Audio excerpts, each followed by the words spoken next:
Okay, there are a series of important dates here, Laura. The first date was the 25th of March, which is what you were referring to a little bit earlier on, which was the kidnapping of Soumaïla Cissé, the Malian politician who has been three times a presidential candidate. He was kidnapped during a rally in the centre of the country in his hometown area close to Timbuktu. It's pretty unclear exactly what group kidnapped him, but it's a group that has an affiliation to Al-Qaeda in the Islamic Maghreb.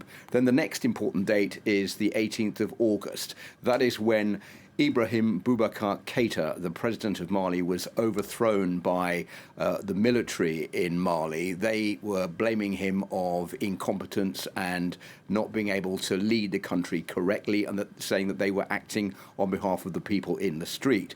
So Mali now has a new government, which was announced on Monday this week, a 25-member government.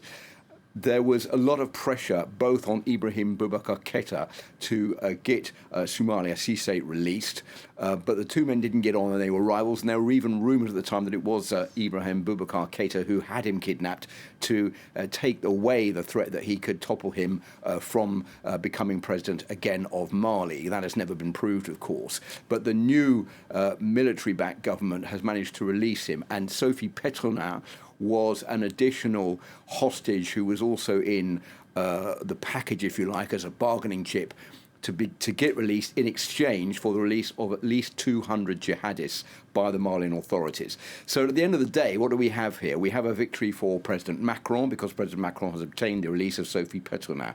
We have, of course, a victory for Sophie Pétronin herself, who's freed after 4 years in captivity. We have a victory for Soumaïla Cissé, who's also freed and is now free to come back and to rejoin the political situation or system in Mali. And we have a victory for the jihadists, who've had 200 of their members freed, some of them very radical jihadists who've been involved in terrorist attacks in Mali. The only problem here is that there is a big void as far as the situation in Mali, the terror situation in Mali is concerned, and that has not been solved.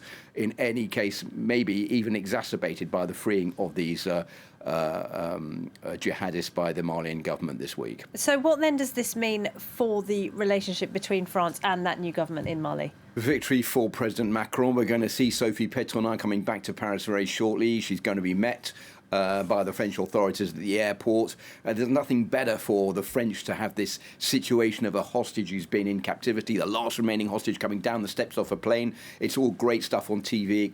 It makes authorities look good, but it's put France in a difficult position because France has a huge number of troops based in Mali as part of Operation Barkhane, 5,100 men, and they are there to fight against the jihadists in the country who'd like to overthrow the government.